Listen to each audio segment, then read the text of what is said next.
भगवते वासुदेवाय।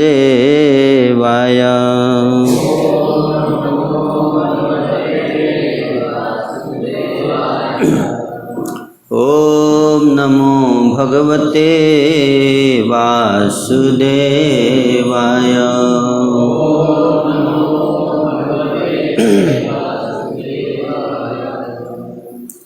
ओम नमो भगवते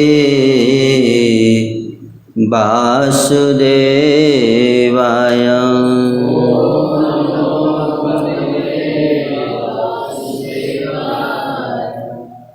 आज श्रीमद् भागवत के 7वें स्कंद का पहला अध्याय। इस अध्याय का नाम है समदर्शी भगवान। इस अध्याय का श्लोक संख्या 47 पढ़ेंगे। वैरानुबंध तीव्रेण ध्यानेनाच्युत सात्मताम् नीतौ पुनर्हरे पार्श्वम् जगमतुर्विष्णुपार्षदौ।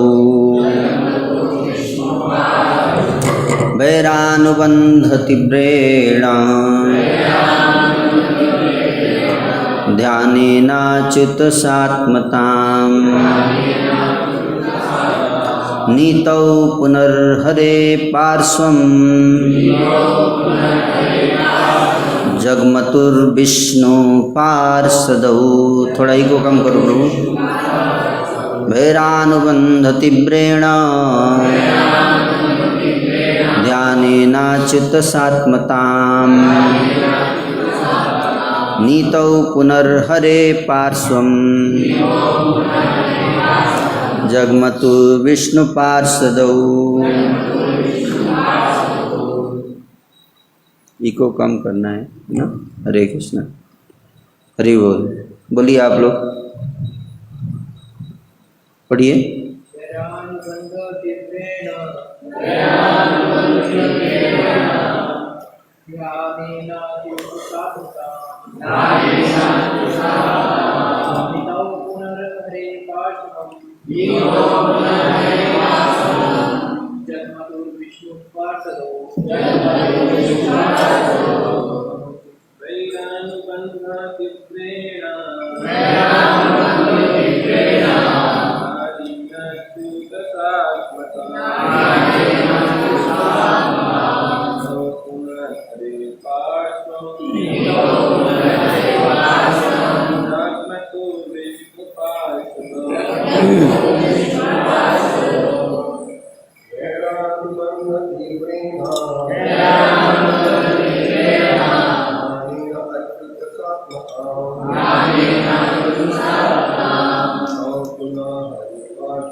माता जी,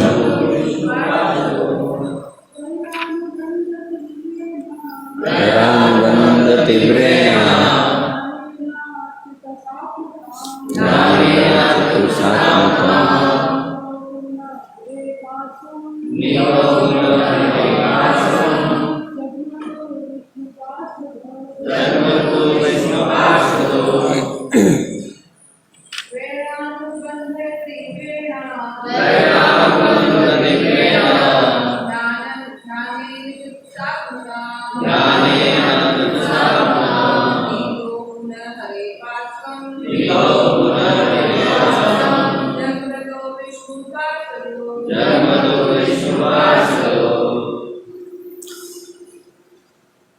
वैरानुबंध, घृणा का बंधन, तीव्रेण तीव्र, ध्यानेन ध्यान से, इसको बंद कर देंगे। अच्युत सात्मताम, अच्युत भगवान के तेज को नीतौ प्राप्त किया, पुनः फिर हरे हरि का पार्श्वम सानिध्य जगमतु वे पहुँचे विष्णु पार्षदों भगवान विष्णु के द्वारपाल पार्षद। अनुवाद तात्पर्य श्रील प्रभुपाद जी के द्वारा। श्रील प्रभुपाद की भगवान विष्णु के ये दोनों पार्षद जय तथा विजय दीर्घ काल तक शत्रुता का भाव बनाए रहे। इस प्रकार कृष्ण के विषय में सदैव चिंतन करते रहने से भगवत धाम जाने पर उन्हें पुनः भगवान की शरण प्राप्त हो गई। तात्पर्य जय विजय चाहे जिस अवस्था में रहे हों, किंतु वे सदैव कृष्ण का स्मरण करते रहे। अतः मौसल लीला के अंत में ये दोनों पार्षद कृष्ण के पास लौट गए। कृष्ण के शरीर तथा नारायण के शरीर में कोई अंतर नहीं है। अतः यद्यपि वे कृष्ण के शरीर में प्रविष्ट हुए, किंतु वास्तव में वे विष्णु के द्वारपालों के रूप में बैकुंठ लोक में पुनः प्रविष्ट हुए। वे कृष्ण के शरीर से होकर बैकुंठ लोक को लौटे। यद्यपि ऐसा प्रतीत हुआ कि उन्हें कृष्ण के शरीर में सायुज्य मुक्ति प्राप्त हुई।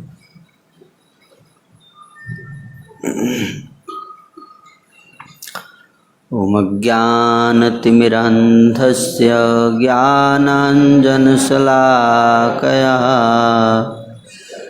चक्षुरुन्मीलितं येन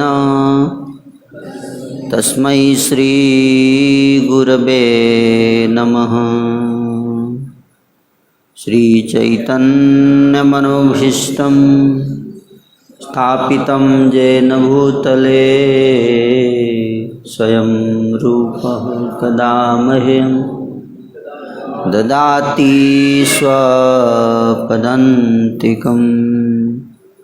वन्देऽहं श्रीगुरो श्रीयुतापदकमलं श्रीगुरुन् वैष्णवांश श्रीरूपं साग्रजातं सहगण रघुनाथान्वितं तं सजीवं साद्वैतं सावधूतं परिजनसहितं कृष्णचैतन्यदेवं श्रीराधाकृष्णपादान् सहगणललिता श्रीविशाखान्वितं च। हे कृष्णा करुणा सिंधु दीनबंधो जगत्पते गोपेश गोपिका कांत राधा कांत नमस्तुते। तप्त कांचन गौरांगी राधे वृंदावनेश्वरी वृषभानुसुते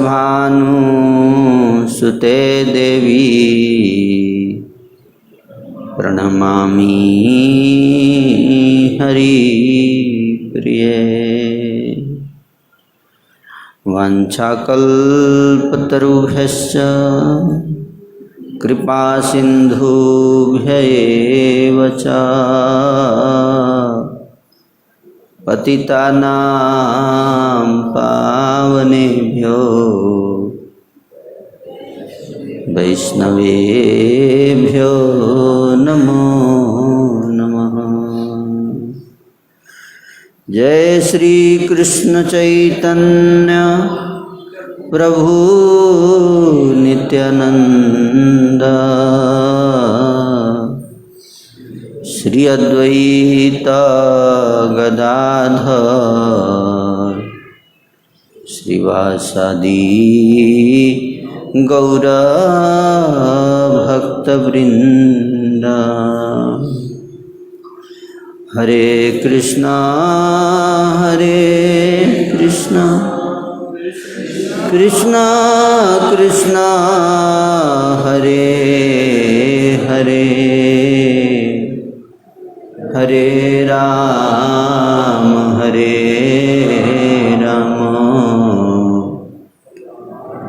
राम राम हरे हरे।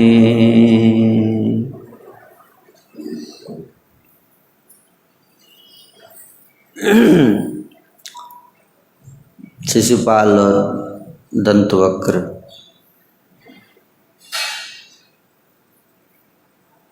भगवान कृष्ण के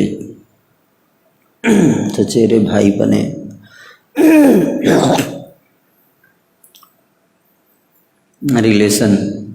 रिलेटिव संबंध, रिलेशन था भगवान से।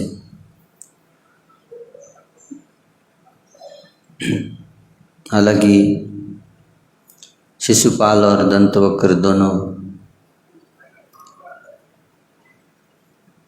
पूरे जीवन भगवान कृष्ण से ईर्ष्या करते रहे।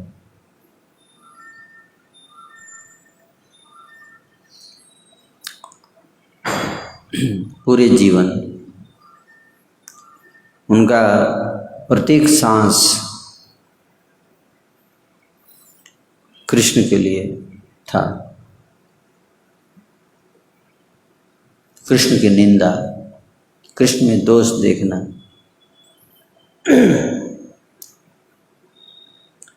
इसलिए जब शिशुपाल और दंतवक्र दोनों का जन्म हुआ शिशुपाल का, तो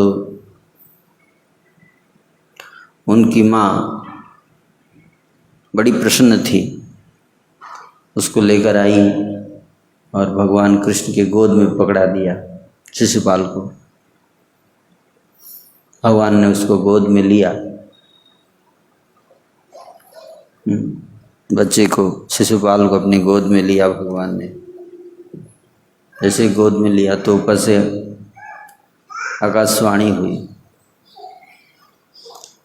माँ को संबोधित करते हुए कि जिसकी गोद में तुमने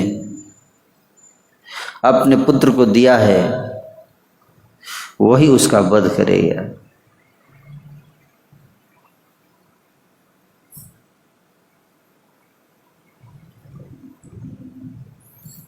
तो माँ घबरा गई और कृष्ण से पूछने लगी, कृष्ण क्या ये सत्य है? तुम शिशुपाल को मारोगे? ये तुम्हारा भाई है, छोटा भाई। कृष्ण बोले, मारूंगा अगर बदमाशी करेगा तो। माँ रोने लगी तो कृष्ण ने कहा, ठीक है, 100 गाली माफ, 100 गाली तक माफ करूंगा, कंटिन्यूअस 100 गाली। 4-5 अगर दे दिया फिर रुक गया तो कोई बात नहीं, फिर 4-5 अगले दिन दे ले, कोई बात नहीं ना। तो फिर 4-5 अगले दिन दे ले, लेकिन कंटिन्यूअस 100 नहीं देने का। ब्रेक करके दे सकता है, कोई दिक्कत नहीं है, नहीं मारूंगा। लगातार 100 देगा तो मार दूंगा, है ना। समझ बात?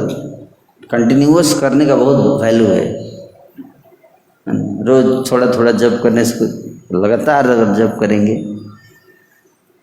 तो भगवान ज़्यादा सीरियस लेते हैं, है ना। इसलिए इस्कॉन में वर्ल्ड होली नेम वीक मनाया जाता है, आप जानते हैं। उसमें आपको अवसर दिया जाता है लगातार जप करने का, है ना। तीव्रेण भक्ति योगेन यजिता पुरुषं परम अकामो सर्व कामो व मोक्ष काम उदारथि।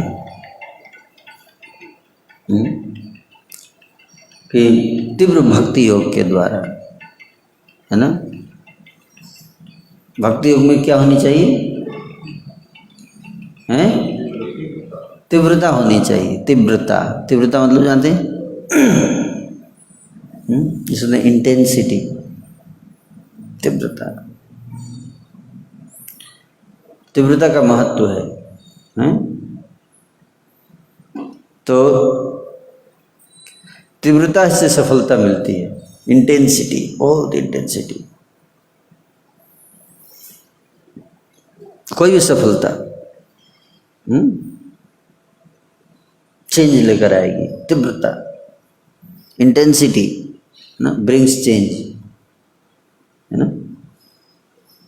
ये रात बहुत तीव्र हो जाए, बहुत तीव्र हो जाता है, जब बिल्कुल इंटेंस रात हो जाती है तो फिर उसके बाद चेंज होता है, सवेरा शुरू होता है कि नहीं।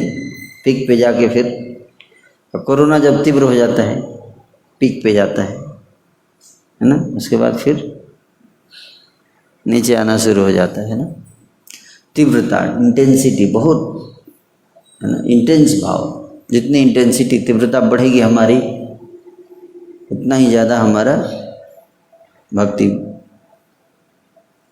बढ़ेगा। तो चैंटिंग, कंटिन्यूअस चैंटिंग, लगातार, है ना। तो शिशुपाल को भगवान ने कहा कि ये लगातार अगर 100 बार क्रिटिसाइज करेगा, निंदा करेगा मेरा, तो फिर मारूंगा इसको। तो 100 डिस्काउंट दे दिए, 100 तक माफ।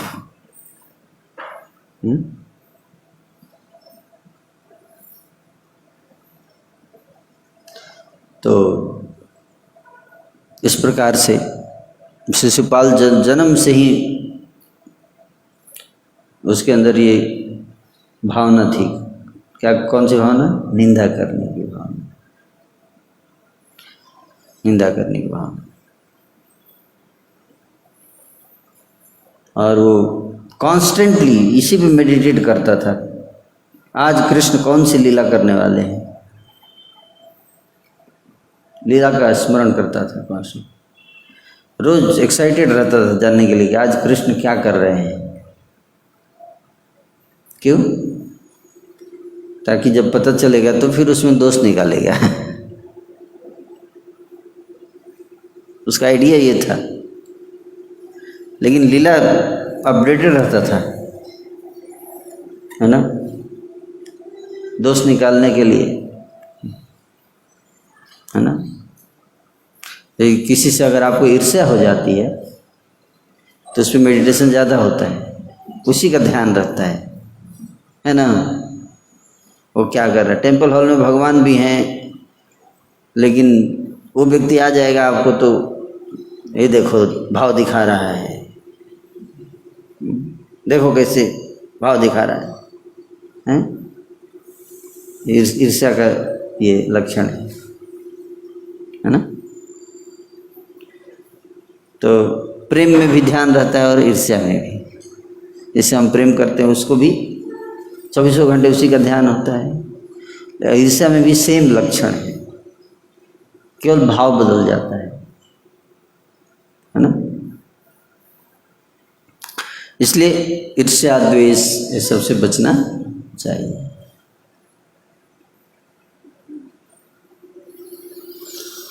तो जय और विजय चाहे जिस अवस्था में हैं, हमेशा कृष्ण का स्मरण करते हैं। तो जब राजसूय यज्ञ हो रहा था युधिष्ठिर महाराज का इंद्रप्रस्थ में, राजसूय यज्ञ, तो राजसूय यज्ञ में किसको पूज्य देवता माना जाए? एक पूज्य देवता फिक्स किया जाएगा, उसकी पूजा की जाएगी।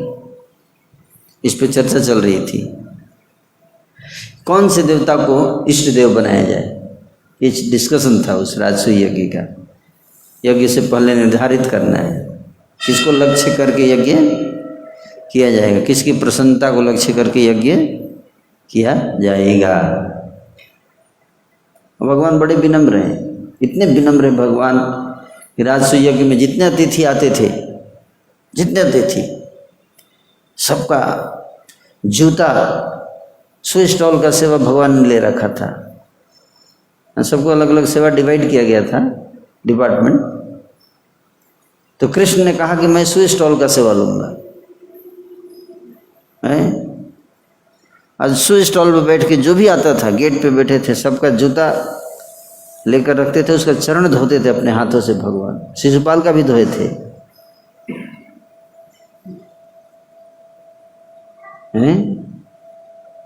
सोचिए, जो भगवान इतने विनम्र,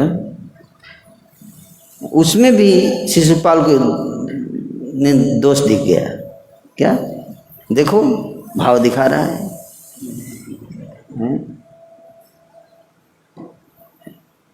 नहीं कहते सब चूहे खा के बिल्ली हज को चली।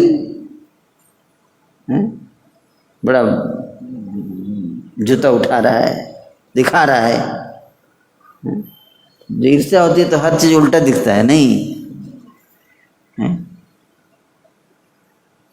उसको ये नहीं आ रहा है कि अरे प्रभु हमारे इतने पावरफुल हैं, इतने शक्तिशाली हैं, इतने ऐश्वर्यशाली है कृष्ण, जो भी है, लेकिन देखो कितना विनम्र है। ये नहीं दिखेगा, ये नहीं दिखेगा, है ना। उसमें हमेशा उल्टा, कुछ लोगों का एंटीना हमेशा उल्टा चलता है, एंटीना, है ना, हमेशा उल्टा।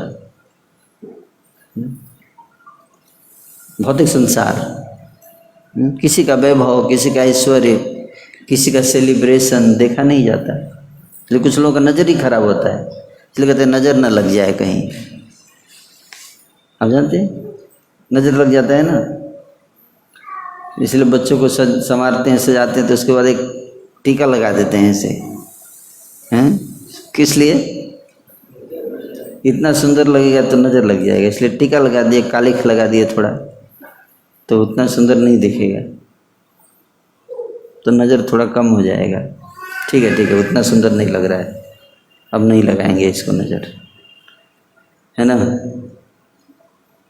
मुझे आज जब हम लोग पहले दिल्ली में एक समय था जब यूथ प्रीचिंग बहुत तेज़ी से बढ़ रहा था और बहुत बड़े बड़े फेस्टिवल कर रहे थे हम लोग, तो हमने बहुत सुंदर एक ब्रोचर बनाया था और उसमें सारे डिटेल में दिया था कि कहाँ कितने प्रचार बढ़ गया है ना। अब महाराज, गुरु महाराज को के पास ले गया दिखाने देने के लिए, तो महाराज बोले, है ना, ज़्यादा मत दिखाओ, नज़र लग जाएगा। हैं? किसका नज़र लगेगा? किसी का तो लगेगा ना, नज़र तो किसी व्यक्ति का ही होगा, है ना। मतलब कुछ लोगों को रास नहीं आएगा, कुछ लोगों को अच्छा नहीं लगेगा। हालांकि अच्छा काम हो रहा है, लेकिन फिर भी कुछ लोग उसमें हमेशा क्या रहेंगे, है ना, उनका एंटीना उल्टा रहता है। हाँ, कोई बहुत बड़ा, है ना, हमने बहुत बड़ा फेस्टिवल किया, है ना, उद्गार फेस्टिवल किया, तो कई बहुत लोग खुश थे, सिंपल भक्त लोग बहुत बड़े खुश थे, बधाई दे रहे थे, लेकिन कुछ लोग उल्टा सोच रहे थे। क्या? भीड़ जुटाने से थोड़े होता है, क्वालिटी भक्त हो तब ना, है ना। भीड़ तो कोई भी जुटा देगा, हैं, कोई भी जुटा देगा भीड़, है ना, लेकिन क्वालिटी भक्त होने चाहिए, है ना। फिर जब बहुत सारे ब्रह्मचारी बन गए, क्वालिटी भक्त, ब्रह्मचारी बनाने से क्या होगा, टिके तब ना।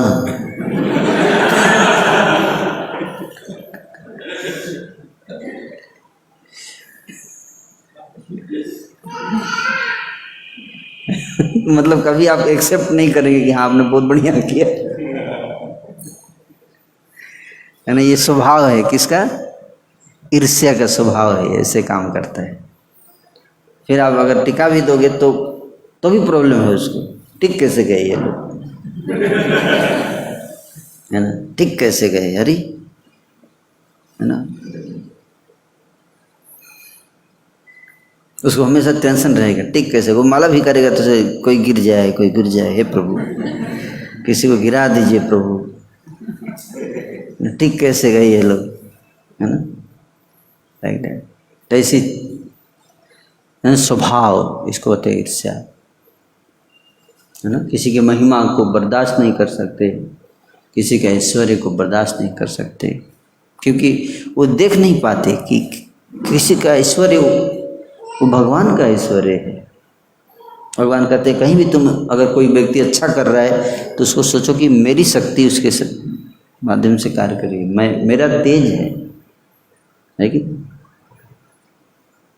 भगवान से अगर हम रिलेट करना सीख जाएंगे और भगवान से प्रेम करते हैं तो हम किसी से ईर्ष्या नहीं करेंगे। हमें देखना चाहिए कि भगवान कैसे माध्यम बनाकर कुछ कार्य कर रहे हैं किसी के लिए द्वारा भी। तो ये ईर्ष्या को हृदय में स्थान नहीं देना चाहिए। ईर्ष्या ही सबसे जड़ मूल है संसार का आधार, ईर्ष्या है ना। भौतिक संसार का आधार है ईर्ष्या, इसलिए भौतिक संसार में अगर आप सुखी रहना चाहते कि आपसे कोई ईर्ष्या ना करे, तो क्या करना पड़ेगा? कुछ मत कीजिए, कुछ मत कीजिए। कोई ना कोई ईर्ष्या करने वाला फिर भी मिल जाएगा आपको। आपके पास कुछ नहीं फिर भी ईर्ष्या करने वाले लोग मिल जाएंगे, है ना। ये संसार ऐसा है। धृतराष्ट्र था, ईर्ष्या करता था पांडवों से। ये संसार ईर्ष्या जगत है। कुछ ना भी करें तो भी कुछ ना कुछ लोग मिल ही जाते हैं। हम देखे थे, हम लोग एक खेत में हमने कुछ पपीते लगाए, पपीते से ईर्ष्या करने वाले लोग आ गए, कीड़े, वो पपीते को खा गए। मकई लगाया, उससे ईर्ष्या करने वाले कि उसके भी दुश्मन है, उसके दुश्मन है। पेड़ पौधों के भी दुश्मन है, शत्रु। उसको फ्लोरिश होने देखता नहीं चल, वो आके जड़ में घुस जाएंगे, उसका जड़ खा जाएंगे। ये मत सोचिए केवल मनुष्यों में ईर्ष्या है ना। इसलिए संसार में को दुखालय कहा गया है। क्या कहा गया है? दुखालय। इसका उल्टा भी एक संसार है, इसको कहते हैं भगवत धाम, वैकुंठ, जहाँ कोई ईर्ष्या नहीं है, कोई ईर्ष्या नहीं है, केवल प्रेम ही प्रेम है। तो इसलिए हम सबको भगवान सलाह देते हैं कि तुम मेरे धाम में आ जाओ, यहाँ मत रहो। क्या?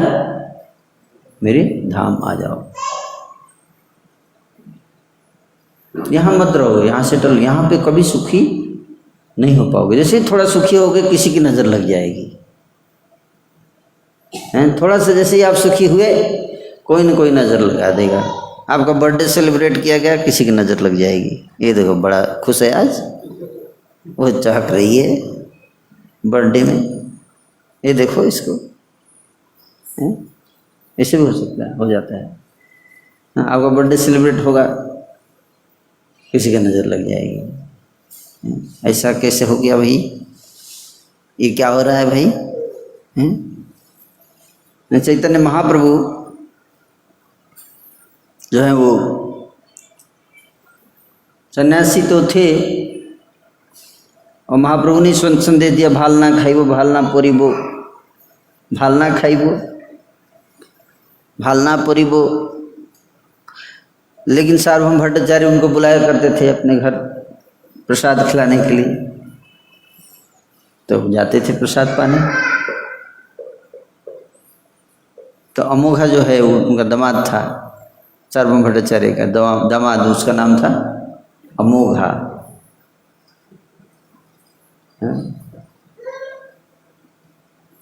तो उसका एंटीना उल्टा चलता था हमेशा, हमेशा उल्टा एंटीना। हाँ, जिसके अंदर कोई दोष ना हो उसके अंदर भी 1000 निकाल सकता था। उसका इतना एक्सपर्ट था, वो PhD किया था उसने इस फील्ड में। अमोघा PhD की डिग्री लेके आया था किस चीज़ में? दूसरों के अंदर दोष निकालने में। श्री चैतन्य महाप्रभु के अंदर कोई दोष नहीं है, केवल गुण ही गुण है।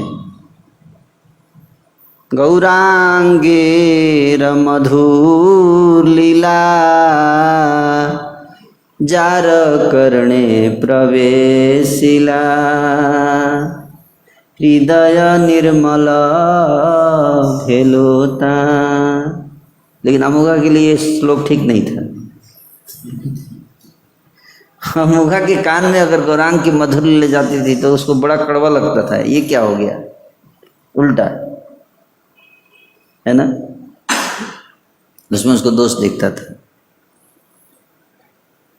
तो जब सार्वभौम भट्टाचार्य आए, सार्वभौम भट्टाचार्य घर महाप्रभु आए तो प्रसाद डिस्ट्रीब्यूशन, उनको प्रसाद देना था। तो अमोघा आ गया, हम करेंगे ना सेवा, हम सेवा करेंगे आज महाप्रभु का है।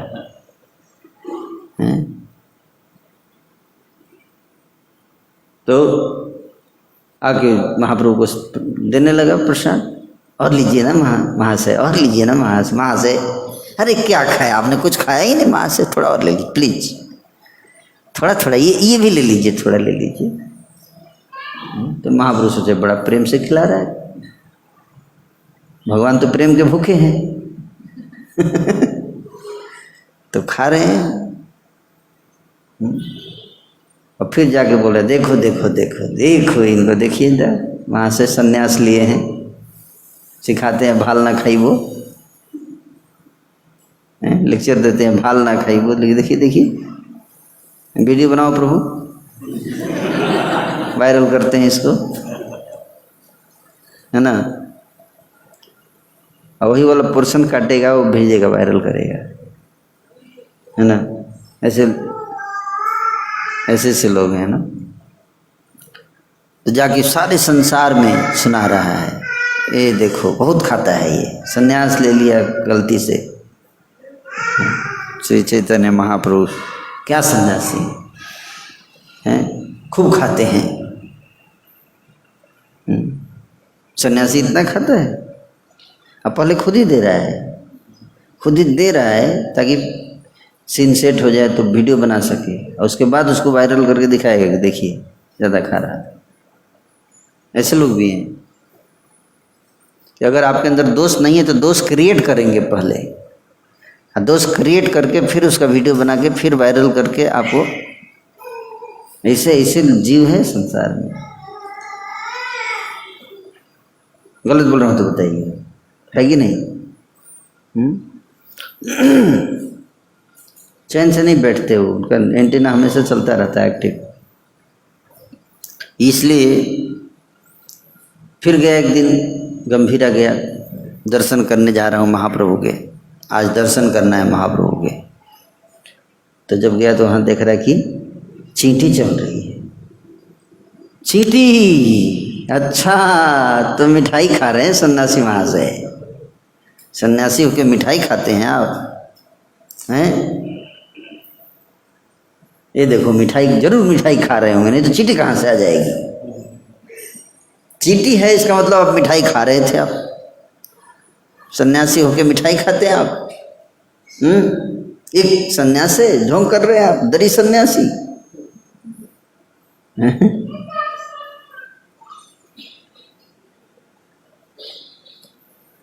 तो ये है ईर्ष्या, इसको क्या कहते हैं? ईर्ष्या। इसलिए जहाँ भी कोई निंदा कर रहा है, निंदा का, ईर्ष्या का लक्षण क्या है? निंदा, दोष देखना। कैसे पता चलेगा कि हमारे अंदर ईर्ष्या है कि नहीं है? कैसे पता चलेगा? अगर आप किसी का दोष देख रहे हो तो इसका मतलब देखना तो ठीक है, दिख तो यह जाता ही है, किसी के अंदर कमी होती है तो दिख जाता है ना। अगर कमी है तो दिख जाता लेकिन उसकी चर्चा करना शुरू कर दिए दूसरे से, इसका मतलब ईर्ष्या है। दूसरे से बताने लगे दोष किसी का तो आपके अंदर ईर्ष्या है ना।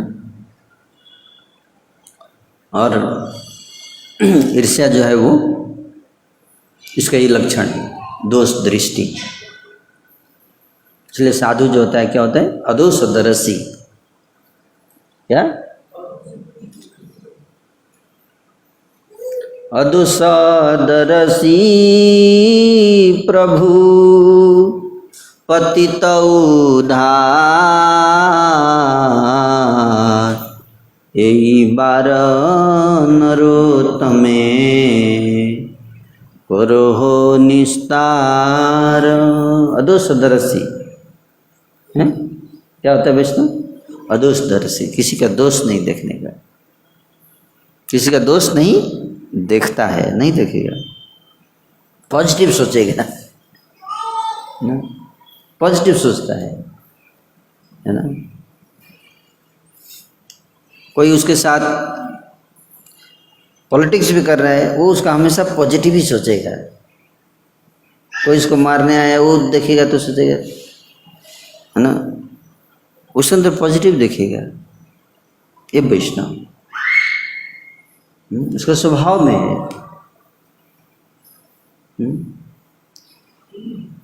वैष्णव तो वैष्णव को दोष नहीं देखना चाहिए, निंदा नहीं करनी चाहिए। अगर किसी के अंदर कोई कमी है तो उस व्यक्ति को बताइए, है ना, उसी को जाकर बताइए, उसको पूछिए या उसके अथॉरिटी को बताइए। इधर उधर नहीं, इधर उधर चर्चा करने का मतलब क्या है? दोष दृष्टि।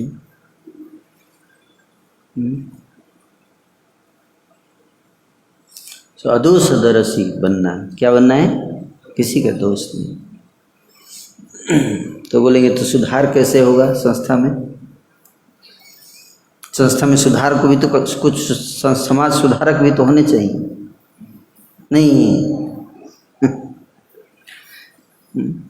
कई लोग स्वयं सेवक संघ बन जाते हैं। भाई अगर हम दोष नहीं देखेंगे तो इस्कॉन सुधरेगा कैसे? तो उनको जिम्मेदारी दिया जाता है, खुद ही ले लेते हैं जिम्मेदारी की, मेरे को सबके को सुधारना है, सबको सुधारना है ना। इसलिए जब तक हम कमी देखेंगे नहीं, दूसरों को कैसे सुधारेंगे? इसलिए वो उनको ये पॉइंट नहीं करता अथॉरिटी की आप दोष देखिए, खुद सेल्फ अपॉइंटेड अथॉरिटी बन जाते हैं और सबको दोष देखते हैं, है ना। अभी स्टूडेंट बने नहीं और टीचर का रोल शुरू कर दिया है ना। अब स्टूडेंट बने नहीं और टीचर का रोल ले रहे हैं बिना सर्टिफिकेशन के। कोई बीएड भी नहीं किए अभी और टीचर पढ़ाना शुरू कर दिए, तो नहीं करना चाहिए। इतना उतावला नहीं होना चाहिए समाज, है ना, सोसाइटी को सुधारने के लिए। पहले उतावला होना चाहिए अपने आप को सुधारने के लिए, है ना। अपने आप, हमारे अंदर ही कितनी कमियां हैं। जब हमको जिम्मेदारी दिया जाता है अथॉरिटी के द्वारा, तो ऐसी जिम्मेदारी कई बार दी जाती है कि भाई आपको दूसरों को गाइड करना है, दूसरों को सुधारना है, दूसरे की कमी है तो कुछ उसको बताना है, तो आप बता सकते हो, है ना। उसमें भी बहुत उत्साह से नहीं बताना चाहिए। दोस्त बताने में उत्साह नजर आ रहा है, इसका मतलब कुछ गड़बड़ हो गया है ना। हमारी गाड़ी आउट ऑफ ट्रैक जा रही है। दूसरों के दोस्त को देखकर खुश नहीं होना चाहिए, है ना, बल्कि, है ना, एक करुणा का भाव आना चाहिए। How can I help this devotee, how can I help this प्रभु that he can go back to Godhead in this very lifetime. इसी जीवन में ये भगवत धाम चले जाएं, लेकिन बहुत उत्साह नहीं, इस तरह से करेक्ट करने का प्रयास करना चाहिए ताकि उसको उद्वेग ना दे। क्या करें? उद्वेग ना हो, हैं? ऐसा ना हो कि ऑपरेशन सक्सेसफुल और पेशेंट डेड। आप गए सुधारने और वो भक्ति ही छोड़ के भाग गया, है ना? गए थे आप सुधारने और हो क्या गया? पूरा ही भक्ति छोड़ के चला गया। ऐसा आपने सुधारा उसको। तो सुधारा या मारा? आपने उसके स्पिरिचुअल लाइफ को क्या कर दिया? खराब कर दिया, खत्म कर दिया। जो भी थोड़ा बहुत कर रहा था वो भी बंद करके चला गया, है ना? ऐसा डांट दिया आपने उसको। तो इसलिए हम सबको सावधान रहना चाहिए, करेक्शन में सावधान रहना चाहिए, हैं? ऐसे करेक्ट करना है, ऐसे सुधारना है। अगर हम अथॉरिटी हैं तब, अथॉरिटी नहीं है तब तो पहले अपने को सुधारिए, है ना? कई लोग बड़े उतावले होते हैं अथॉरिटी बनने के लिए। अथॉरिटी हमको मौका दीजिए, हम दूसरे को सुधार सकें, है ना? पहले हमें अपने आप को अच्छा करना चाहिए, सुधारना चाहिए। इतना उत्सुक, इतना ललायत नहीं रहना चाहिए, स्पेशली वैष्णव समाज में। प्रचार के लिए तो जाना है, लेकिन दूसरों को सुधारने के दौरान हमें प्रयास करना चाहिए कि इन द प्रोसेस कहीं, है ना, अनर्थ हमारे अंदर ना आ जाए। हम उसके कल्याण के लिए उसको सुधारें, लेकिन सुधारते समय ये थोड़ा होना चाहिए मन में भावना कि मेरे अंदर ही इतने सारे हैं दोष, मैं बेशर्म आदमी हूँ, है ना? खुद के अंदर इतने हैं फिर भी दूसरों को सुधार रहा हूँ, क्या?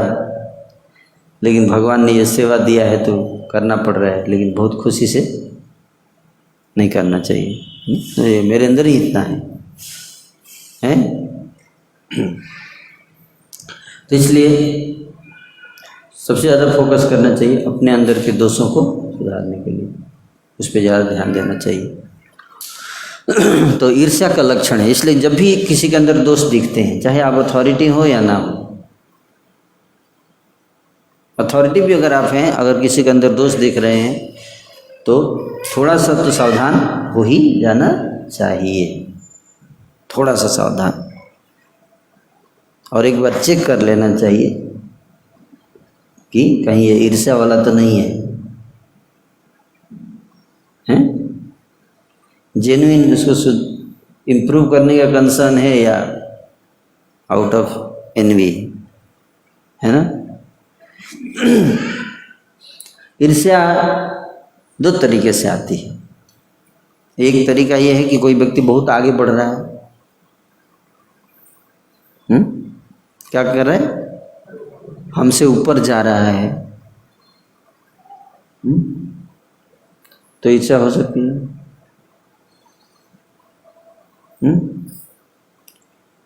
दूसरा भी ईर्ष्या कि हमसे नीचे है। जनरल ईर्ष्या बराबर वालों में होती है, जूनियर्स के साथ ईर्ष्या नहीं होता है जनरली। या तो हमारे अपने जो सीनियर है उनसे ईर्ष्या होगी या बराबर वाले से। लेकिन कुछ केसेज में जूनियर्स के साथ भी ईर्ष्या हो सकती है। कैसे? अगर जूनियर हमारी अथॉरिटी को चैलेंज करते, क्या जूनियर हमारी अथॉरिटी को चैलेंज करे तो वहाँ चांस है कि ईर्ष्या आ सकती है। तो क्वेश्चन है कि कोई भी अगर हमारी अथॉरिटी को, हमारी पोजीशन को चैलेंज करेगा तो वहाँ पे ईर्ष्या होने का चांस रहता है।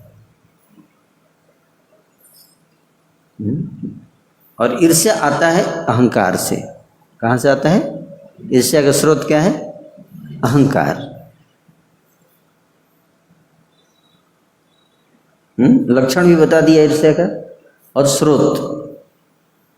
स्रोत है अहंकार। अहंकार को जब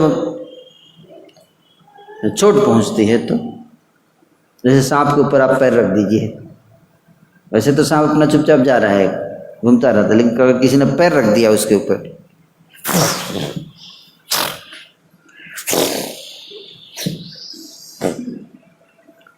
तुरंत उसका रूप देखिए।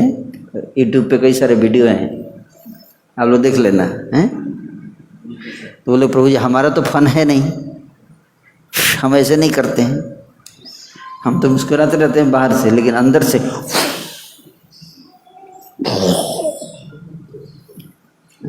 अंदर से है ना, बाहर से मुस्कुराहट है लेकिन अंदर से बहुत गुस्सा, बहुत। इसीलिए पहचानना मुश्किल है। सांप का तो पहचान सकते हैं कि कब ईर्ष्या है, उसका स्पष्ट है। कुत्ते बिल्ली के अंदर पॉलिटिक्स नहीं होता है, जानवरों के अंदर एक ही फायदा है। ऐसा नहीं होगा कि मुस्कुरा रहा है और अंदर से गुस्सा है, ऐसा नहीं हो सकता है। जानवर वो गुस्सा होगा तो दिखेगा आपको गुस्सा है। मनुष्य के साथ प्रॉब्लम है, बाहर से मुस्कुराता रहेगा, अंदर से एकदम गुस्सा भरा होगा एकदम, मौका मिलते ही काट देगा।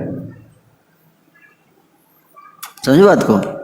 हाँ, इसलिए पहचानना मुश्किल है कि किसके अंदर क्या चल रहा है ना। अचानक एक दिन पता चला अरे ऐसा हो गया। सो दैट इज, इसको कहते हैं कि अंदर ही अंदर। इसलिए मनुष्य को पहचानना मुश्किल है कि किसका क्या स्वभाव है, बहुत मुश्किल हो जाता है। वही व्यक्ति जानता है और भगवान जानते हैं या इस गुरु जानते हैं। तो इसलिए जो ईर्ष्या है वो अहंकार से आता है। अहंकार को जब चोट पहुंचती है, इसलिए अगर आपको किसी को से अच्छा रिलेशन बना के रखना है तो एक कला में आपको निपुण होना पड़ेगा। क्या? कभी भी उसके अहंकार को चोट मत पहुंचाए। अहंकार मतलब उसका अथॉरिटी, उसकी अथॉरिटी को ललकारिए मत। समझ में आ रहा है? ये बस इतना ध्यान रखना। एक कला आप जान जाएंगे तो आपका रिलेशन सबसे बढ़िया हो जाएगा। उसके कमरे में उसका जो एक एरिया है उसमें हस्तक्षेप मत कीजिए, वो खुश रहेगा। जैसे शेर से आप दोस्ती बना सकते हैं, शेर से हैं, शेर के साथ आप बैठ सकते हैं, नाश्ता कर सकते हैं, वो आपको कुछ नहीं करेगा। लेकिन आपको सीखना पड़ेगा कैसे। उसको बस इतना ही दिखाना है कि उसको उसके कंफर्ट जोन में, उसके एरिया में आप नाक मत अड़ाओ अपना। उसकी अथॉरिटी को ललकारिए मत। उसकी पर्सनालिटी है, उसको आप डिस्टर्ब मत कीजिए। अगर आप उसकी अथॉरिटी को ललकारेंगे तो उसके अंदर आपके प्रति क्या आएगा? ईर्ष्या आएगा। इसलिए उसकी अथॉरिटी का सम्मान कीजिए। क्या कीजिए? सम्मान। अथॉरिटी का सम्मान। और तब वो आपसे ईर्ष्या खुश होगा। ये प्रभु जी सम्मान करते हैं मेरे को, मेरे को सम्मान करते हैं। किसी को कोई पोजीशन दिए आप तो उसको छीनिए मत। हो सकता है आपने ही दिया हो लेकिन आप देने के बाद छीन नहीं सकते। क्यों? तो इससे आ जाएगा। हो सकता है आपने ही दिया लेकिन उसको छीनना नहीं तो वो सोचेगा क्यों छीन रहे हैं, क्यों छीन रहे हैं। सम्मान देना है उसको, है ना। उसके अथॉरिटी के हिसाब से उसको सम्मान देना है। ये बहुत इम्पोर्टेंट है ना। और इस प्रकार से हमको ये कला सीखना चाहिए, है ना, कि कैसे हम लोगों के अहंकार को हम ठेस ना पहुंचाएं। ये बहुत ही इम्पोर्टेंट एलिमेंट है। और चैतन्य महाप्रभु ने ये कला सिखाई हम सबको शिक्षाष्टक में। तृणादपि सुनिचेन तरोरपि सहिष्णुना अमानिना मानदेन कीर्तनीय सदा हरि। अब कीर्तन भगवान का कर सकते हैं। आपका मन मेंटली आप डिस्टर्ब रहते हैं तो कीर्तन नहीं होगा। तो तृणादपि सुनिचन, ये मन को शांत, ये 4 फॉर्मूला है किसके लिए आप जानते हैं? मन को शांत रखने के लिए। कई बार भक्त बोलते हैं मेरा मन इधर उधर भागता है। जब भी मन हमारा जप में इधर उधर, इसका मतलब इन 4 चीज़ों में किसी चीज़ की कमी है। अलग से प्रूफ की जरूरत नहीं है। अगर हमारा मन इधर उधर भाग रहे समझ लो 4 चीज़ों में किसी चीज़ की कमी, तो प्रभु जी मतलब मेरा मन न सेवा में जाता है, बहु ये सेवा है, वो सेवा, उधर वो करना, वो मेरे ऊपर निर्भर है, वो नहीं करूँगा तो वो खराब हो जाएगा, वो नहीं करूँगा तो वो खराब हो जाएगा, सारा सृष्टि मेरे ऊपर चल रहा है, मेरे द्वारा है, मैं अध्यक्षिण प्रकृति सुयते सचराचरम, है कि नहीं? मेरी अध्यक्षता में ही प्रकृति जो है वो काम कर रही है, मैं नहीं करूँगा तो काम रुक जाएगा, नहीं इसको। तो ये कौन सा 4 में कौन सा है टूट रहा है यहाँ पर? हैं? पहला वाला है ना, तृणादपि, अरे मैं गुड़ गोबर किसी काम का आदमी नहीं है, ऐसे सोचने का। जब जप करने बैठे तो है, अगर हमें लगता है मेरे ये काम बिगड़ जाएगा, ऐसे दिमाग में मन बोलेगा ये क्या जप करने से क्या होगा, ये देखो ये काम करना है, इसको कैसे होगा ये। तो करता हम इति मन्यते, अहंकार विमूढ़ात्मा, सोचता है उसी के द्वारा सृष्टि चल रही है ना। तो ये अज्ञानता है, इसके कारण व्यक्ति जो है अपने को तृण से भी नीच मानना, क्या तृण से भी नीच मानना, कि भगवान चाहे तो एक कीड़े से भी ये काम करवा लेंगे, कीड़े से भी, हैं समझो बात, समझ ये जिम्मेदारी तो मेरी है, मेरे बिना कैसे होगा, ऐसे भाव आएगा। तो तुरंत सोचना चाहिए भगवान चाहे तो ये काम एक कीड़े से भी करवा सकते हैं, मेरे ऊपर निर्भर नहीं है, ऐसे सोचना चाहिए। लाइक तो भगवान हमको इंगेज किए हुए हैं, किसी काम का आदमी थोड़े ना हूँ मैं, भगवान इंगेज किए हैं इनकरेज करने के लिए, हैं इंगेज टू इनकरेज, है ना, लाइक दैट। पर्सनली दूसरे को नहीं बोलना चाहिए, नहीं तो सोचेगा प्रभु जी किसी काम का नहीं है। But personally your personal bhajan, ये भजन है, ये ऐसे सोचना ही भजन है एक्चुअली। सो लाइक दैट, तृणादपि सुनिचन। जैसे तमाल कृष्ण महाराज प्रभुपाद जी की एक लीला बताते थे।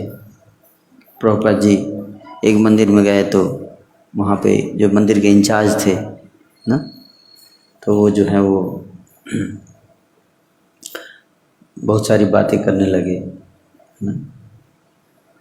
तो प्रभुपाद जी बोले, निसेंस किया कि इनके अंदर क्या आ रहा है, अहंकार आ रहा है। क्या आ रहा है? अहंकार आ रहा है ना। तो बोले आपको एक बात बताऊं मैं। प्रभुपाद जी बोले आप जानते हैं कितने गैलेक्सी हैं? 300 बिलियन गैलेक्सी एक यूनिवर्स में। और कितने यूनिवर्स हैं? इनन्यूमरेबल, गिनती नहीं कर सकते। और एक यूनिवर्स में, ब्रह्मांड में 300 बिलियन गैलेक्सी, और एक गैलेक्सी में 300 बिलियन स्टार्स, और उसमें एक स्टार है सूर्य, ऐसे मॉडर्न साइंस बताता है। और एक सोलर सिस्टम में बहुत बड़े बड़े ग्रह हैं, उसमें एक छोटा वाला ग्रह है पृथ्वी। और उस पृथ्वी में बहुत बड़े बड़े देश है, उसमें एक देश है भारत, सबसे बड़ा नहीं है। और उस भारत में बहुत बड़े बड़े स्टेट हैं, उसमें एक है उत्तर प्रदेश। और उत्तर प्रदेश में बहुत बड़े बड़े शहर हैं, उसमें एक है गाजियाबाद। और गाजियाबाद में बहुत बड़े बड़े शहर हैं, बहुत बड़े बड़े एरिया हैं, उसमें एक है राजनगर। राजनगर में बहुत बड़ी बड़ी बिल्डिंग्स हैं, उसमें एक बिल्डिंग है जो जहाँ जिसको बोलते हैं इस्कॉन टेम्पल बिल्डिंग, और उसमें बहुत सारे भक्त हैं, उसमें एक भक्त है सुंदर गोपाल दास, है ना। और सोचता है कि सारी सृष्टि मेरे द्वारा ही चल रही है ना। मैं नहीं रहूंगा तो सृष्टि कैसे चलेगी? क्या क्या ख्याल है? क्या एक चींटी के मरने से संसार रुक जाता है? हैं? चींटी के मरने से संसार रुक जाएगा? नहीं रुकेगा। तो फिर इतना टेंशन क्यों लेते हैं?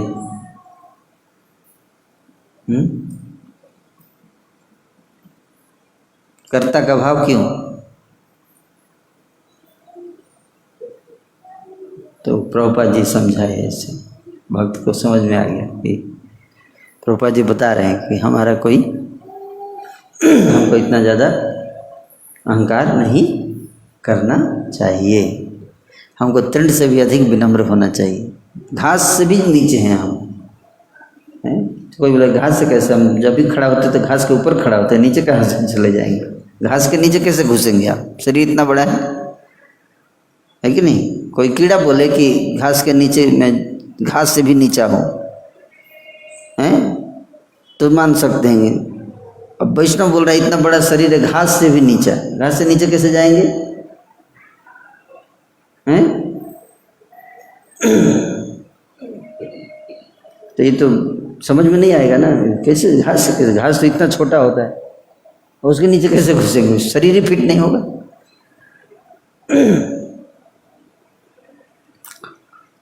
तो आचार्य बताते हैं श्रील भक्तिविनोद ठाकुर की, इसका अर्थ ये हुआ घास से भी हम नीचे हैं। कैसे? क्योंकि घास जो है वो उसका एक उसके वो छोटा है लेकिन एक अच्छा गुण है ना। क्या गुण है? कि कभी कोई पाप नहीं करता है ना। क्या? कोई पाप नहीं करता, किसी को नुकसान नहीं देता, किसी को उसके कारण किसी को उद्वेग नहीं होता, कष्ट नहीं होता, है कि नहीं?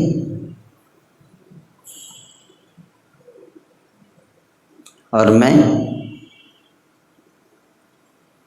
मेरा स्थिति क्या है? हम किसी दूसरे को उद्वेग देते हैं, कष्ट देते हैं, पाप करते हैं, अपराध करते हैं, इसलिए हम घास से भी क्या है? नीच, है ना। समझ में आया इसका अर्थ? प्रणादपि सुनिचेन तरोरपि सहिष्णुना, वृक्ष से भी अधिक सहनशील। वृक्ष से भी अधिक सहनशील का मतलब कोई आपको वृक्ष को काटिए फिर भी प्रतिरोध नहीं करता, विरोध नहीं करता। नहीं प्रभु ऐसा क्यों कर रहे हैं मेरे साथ पॉलिटिक्स हो रहा है, मेरे को काटा जा रहा है, मेरे की कोई गलती नहीं थी।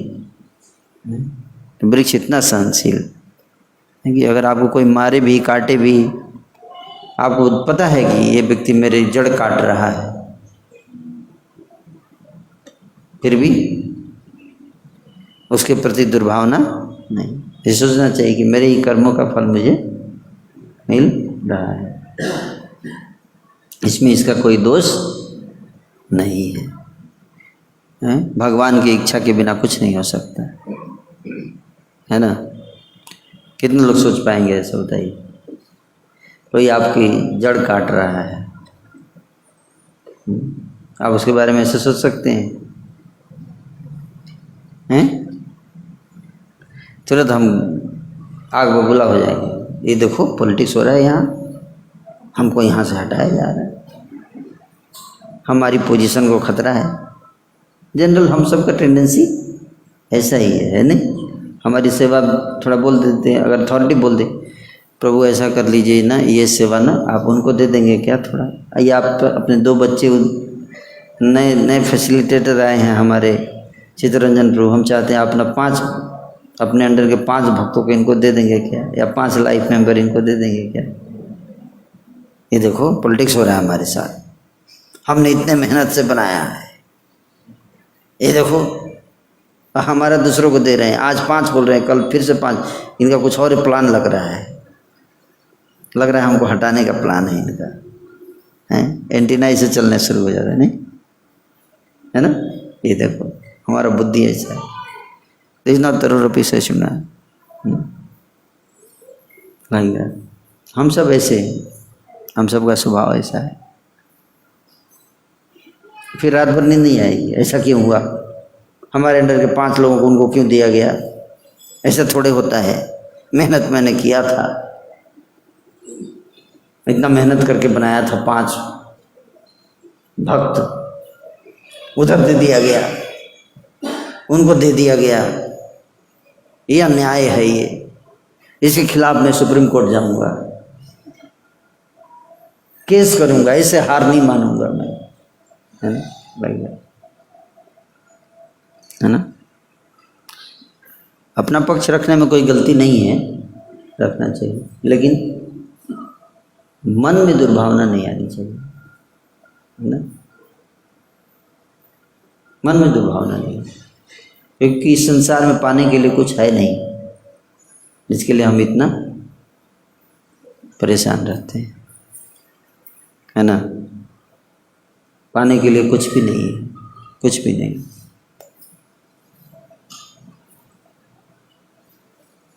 तो क्योंकि कुछ भी कमाइए साथ नहीं जाने वाला है, सब यही रह जाएगा। हमारे ये जो भाव हैं यही हमारे साथ जाएंगे, जो हमारे कर्म है, इसलिए हमको उसको दूषित नहीं करना चाहिए, भावना को दूषित नहीं कर। यम यम भावम स्मरण वापी त्यजति अन्ते कलेवरम तम तम एवैति कौन्तेय सदा तद्भाव भावितः। यम यम भावम स्मरण वापी, जिस जिस भाव का स्मरण होता है, किसका भाव, भाव वस्तु या व्यक्ति की बात नहीं कर रहे हैं भगवान, किसकी बात कर रहे हैं, भाव की। आप कुत्ते को देख रहे हो, कुत्ते का स्मरण हो रहा है मृत्यु के समय, तो क्या होगा बताइए, है नहीं, कोई जरूरी नहीं। शिवानंद सेन का कुत्ता हो सकता है उसका स्मरण हो रहा हो, भाव बदल गया। निमाई का पिल्ला है ना, निमाई के पिल्ले का स्मरण होगा तो भगवतधाम जाएंगे, क्योंकि पिल्ला का स्मरण हो रहा है लेकिन भाव अलग है। नहीं समझ में आया कि नहीं आया हैं? एक महात्मा जी कथा कर रहे थे, बहुत बढ़िया कथा चल रही थी, तो एक माता जी सामने बैठी थी, रो रही थी, कथा सुन सुन के रोई जा रही है। तो महात्मा जी को लगा कि जो कितना पावरफुल कथा किया मैंने, इंस्टेंट हार्ट ट्रांसफॉर्मेशन, तुरंत हृदय परिवर्तन होकर दिया मैंने इनका। तो क्लास खत्म हुआ तो पूछे माता जी और कैसा लगा आपको, बताइए। आप प्रवचन में बहुत भाव विभोर हो गई थी। तो माता जी बोल रही, हाँ महात्मा जी क्या बताऊँ, बहुत भाव विभोर हो गया। अच्छा बताइए क्या भाव था आपके अंदर, यम यम भाव, क्या भाव, क्या फील हो रहा था हार्ट में, क्या सोचकर आपको, इसलिए कोई रोए तो पूछना चाहिए उससे। हाँ ये टेक्निक है, भगवान के मंदिर में भगवान को देख के रोएगा ना तो आपको लगेगा शुद्ध भक्त हो गया लगता है, तो पूछने का क्या क्यों रो रहे, तब पता चलेगा रीजन, है ना। तो पूछा कि महात्मा जी ने पूछा कि आखिर माता जी आप क्यों रो रही हैं, तो महात्मा जी वो ना आपका दाढ़ी देख कर रो रही थी। दाढ़ी, आप क्लास सुनकर नहीं रो रही थी, दाढ़ी, हाँ वो दाढ़ी क्यों, वो आपकी जो दाढ़ी है, जब आप बोलते थे ऐसे हिल रहा था दाढ़ी, वैसे ही ना हमारा एक बकरा था, उसकी दाढ़ी भी बिल्कुल आपकी तरह थी। वो भी जब चलता था बोलता ऐसे ही हिलता था। मेरा प्यारा बकरा, लेकिन कुछ दिन पहले उसकी मृत्यु हो गई। उसी को याद कर करके रो रही थी मैं, है ना। तो वस्तु के ऊपर नहीं है, उस वस्तु को किस भाव में आप स्मरण कर रहे हैं, ये बहुत इंपॉर्टेंट चीज है। यम यम भावम स्मरणवापी त्यजति अन्ते कलेवरम, किस भाव के साथ, भाव बहुत महत्वपूर्ण चीज है। इसलिए इस्कॉन को कृष्ण भाव नामृत संघ रखा गया। कृष्ण कीर्तनामृत भी रख सकते थे, कृष्ण कथामृत संघ भी रख सकते थे ना, कृष्ण जपामृत भी रख सकते थे कि नहीं। लेकिन क्या रखा प्रभुपाद जी ने? कृष्ण भावनामृत, भावना की वस्तु, भावना।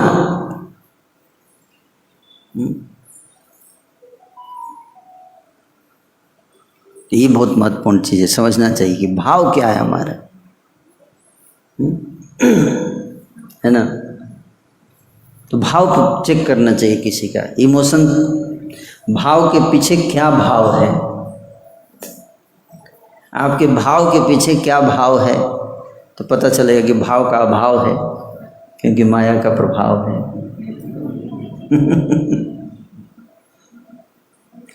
हरि बोलो हरि बोलो, हरि बोलो भाई रे, हरि नाम आनिया छे गौरांग निताई रे, आशा पासे घूरे घूरे आर कोथा जाई रे, निराशा तो सुखे रे, हैं? भोग मोक्ष वांछा छाड़ी हरि नाम गाई रे, हरि बोलो हरि बोलो भाई रे, भोग मोक्ष वांछा छाड़ी हरि नाम गाई रे। करी हरि नाम गाई रे नहीं, केवल हरि नाम गाई रे नहीं, क्या भोग मोक्ष वांछा छाड़ी, भोग और मोक्ष दोनों की कामना को छोड़कर हरि नाम गाना।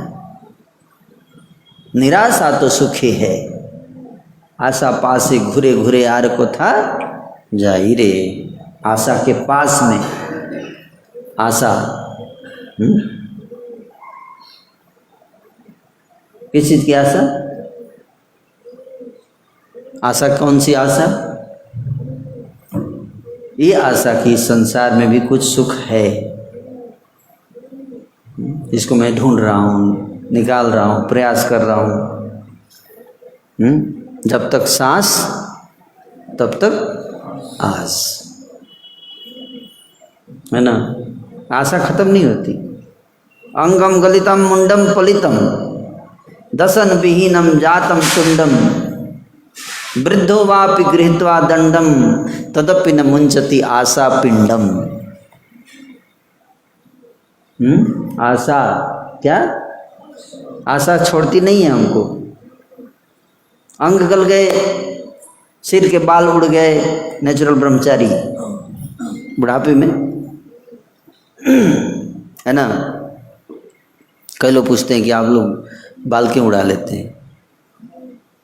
कई भक्त बाल नहीं उड़ाते क्योंकि उनको देखना है कि कैसे हम यंग से ओल्ड में ट्रांसफॉर्म होना चाहते हैं, हो रहे हैं, इसलिए वो बाल रखते हैं ताकि धीरे धीरे पता चले। हम देखना चाहते हैं कि कैसे हम बूढ़े हो रहे हैं। कई ब्रह्मचारी जो है बाल उड़ा लेते हैं, क्योंकि उनको लगता है, उनको इसलिए उनको पता ही नहीं चलता कि बूढ़े हुए कि यंग है। बूढ़े भी हो जाते हैं तो यंग ही लगते हैं, क्यों? क्योंकि बाल से ही पता चलता है ना कि बूढ़े हो गए, है ना। बाल ही नहीं है तो इसलिए चेहरे में ज़्यादा परिवर्तन आता नहीं है। बाल देखते तो लगता है अरे यार उड़ गया है। फेस तो इतना परिवर्तन हो तो पता नहीं चलता उतना। बाल देखते हैं, बाल का कमाल बहुत बड़ा है। इसलिए आप देखो, है ना, आजकल सारा ब्यूटी बाल पे निर्भर है। आज का सौंदर्य बाल संवारिए 20-20 हज़ार 25-25 हज़ार लोग पैसा देके जाते हैं क्या, हेयर बाल को सजाने के लिए। और जब शरीर में आग लगाते सबसे पहले यही जलता है, ये बाल ही जलता है ना। और सबसे पहले बाल ही पकता है, तभी व्यक्ति को हार्ट अटैक होता है। अरे पक गया, पक गया, पक गया, अरे पक गया बाल। तो जब बाल पकता है तो सावधान हो जाना चाहिए। एक व्यक्ति की मृत्यु हो गई, वो मर गया, तो मरने के बाद उसको यमलोक ले गए यमराज। तो यमराज ने उससे पूछा कि तुमने ये कर्म क्यों किया? तो बहुत गुस्सा हो गया वो व्यक्ति। आप समझते क्या अपने आप को? यमराज से ही बोल रहा है वो। यमराज बड़ा हिम्मत वाला आदमी है। यमराज बोले क्या बात है, तो आप ये कौन सा तरीका है आपका? रास्ता चलते उठा लेते हैं। भाई किसी को कमरा भी छोड़ना होता है तो उसको एक महीने का नोटिस दिया जाता है। आप कोई नोटिस नहीं, अचानक उठा के लेके रास्ते चलते उठा के लेके आ गया हमको, है? नोटिस क्यों नहीं दिया आप? यमराज बोले इतनी नोटिस भेजा तेरे, कितने नोटिस भेजा मैं? बोला कहाँ नोटिस भेजा आपने? एक भी नोटिस नहीं आया। बोले जब तू याद कर उस दिन जब आईना में देख रहा था तो पहला बाल सफ़ेद हुआ था, याद है तेरे को? बाल जब सफ़ेद हुआ था याद है? बोला हाँ। तो बाल सफ़ेद हुआ, वो पहला नोटिस था। पहला नोटिस था कि अब तैयारी शुरू कर दो, मामला सेट करो, दूसरों को हैंड ओवर करो और तैयारी करो भैया जाने की। तो तूने ध्यान नहीं दिया, तू 10 रुपये का रंग लेके आ गए, फिर से कलर कर दिया उसको, है ना, छुपा दिया उसको, नोटिस को इग्नोर कर दिया। फिर तेरे सारे कल पुर्जे ढीले होने लगे हैं, शरीर के सारे कल पुर्जे हैं। तो क्या डॉक्टर के पास चला गया, डॉक्टर साहब थोड़ा ठीक कर दीजिए। अब नोटिस था, तूने ध्यान नहीं दिया नोटिस को कि अब मेरे जाने का टाइम आ रहा है ना। तो इतना अज्ञानी था, हैं? तो उसी तरह से हजारों नोटिसेज आते हैं हमारे लाइफ में, हैं?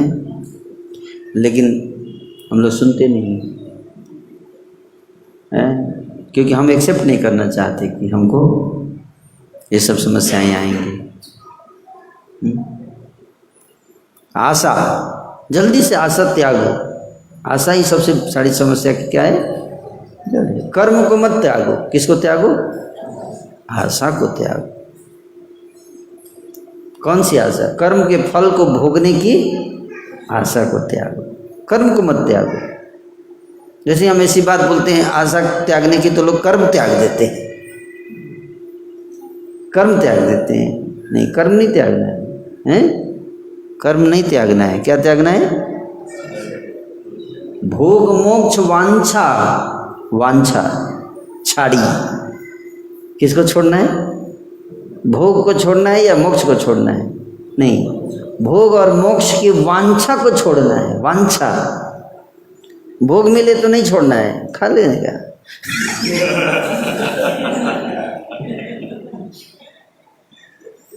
प्रसाद अगर आपको मिले तो खाएंगे नहीं, खा लेने का, लेकिन इच्छा नहीं करने का खाने का।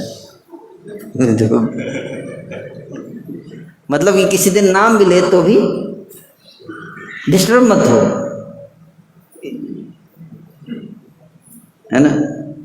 मिल जाए तो खा गए, नहीं मिला तो भी हरे कृष्णा। जिसे कहते हैं वांछा को छोड़ना है। आप घर आए गृहस्थ भक्तों के लिए, और पत्नी ने अगर आपको पैर छू के प्रणाम किया तो बढ़िया है, और किसी दिन पत्नी ने गालियों से स्वागत किया तो भी बढ़िया, वही बढ़िया है। उसी तरह से पत्नी के लिए भी है।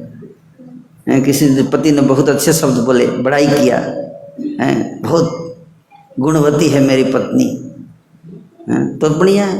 किसी दिन पति ने बोला किसी काम की नहीं है, नालायक है, पता नहीं कौन सा मनहूस घड़ी था, तुमसे शादी हुई मेरी, ऐसे बोल दिया तो फिर तो भी ठीक है, दोनों ठीक है ना। हैं, दोनों का स्वागत कीजिए, बड़ाई का भी स्वागत कीजिए और निंदा का भी स्वागत करो। वांछा छोड़ना है, बड़ाई को नहीं। कोई बड़ाई कर रहा है तो प्रभु हरि बोल, बड़ाई मत कीजिए आप, ठीक है, पीट दूंगा मैं आपको नहीं तो।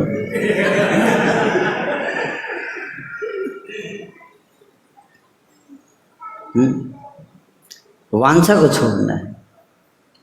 बड़ाई सुनने की जो एक लालसा विकसित होती है, बड़ाई सुनने पर, नहीं आज नहीं मिला बड़ाई, कल तो मिला था, कल तो मिला था, आज नहीं मिला। आशा ही परमं दुःखम नैष्कर्म्यं परमं सुखम। है आशा ही परमं दुःखम। सबसे बड़ा दुख क्या? आशा। इसके ये कौन, किसने कहा ये श्लोक आप जानते? ये श्लोक किसके द्वारा कहा गया है? वेश्या के द्वारा। श्रीमद् भागवत में एक वेश्या थी जिसका नाम था पिंगला। पिंगला का सेल्फ रियलाइजेशन होता है ना। और ये श्लोक कहती है कि आशा ही परमम दुखम, और निराशा में ही सुख है। निराशा में सुख है। जो निराशा में सुख मिलने लगे तो समझ जाइए कि आप स्पिरिचुअली एडवांस कर रहे हैं। समझ में आया? इसलिए भौतिक संसार में कुछ पाने के लिए ही नहीं, अन्य अभिलाषिता शून्यम, अन्य अभिलाषिता शून्यम। अभिलाषा से शून्य होना है और केवल एक अभिलाषा करना है। क्या? मोर यही अभिलाषा,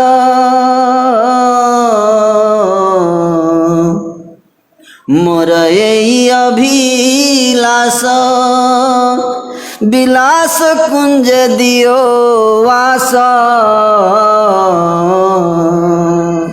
नयने हरिबो सदा, जुगल रूप राशि।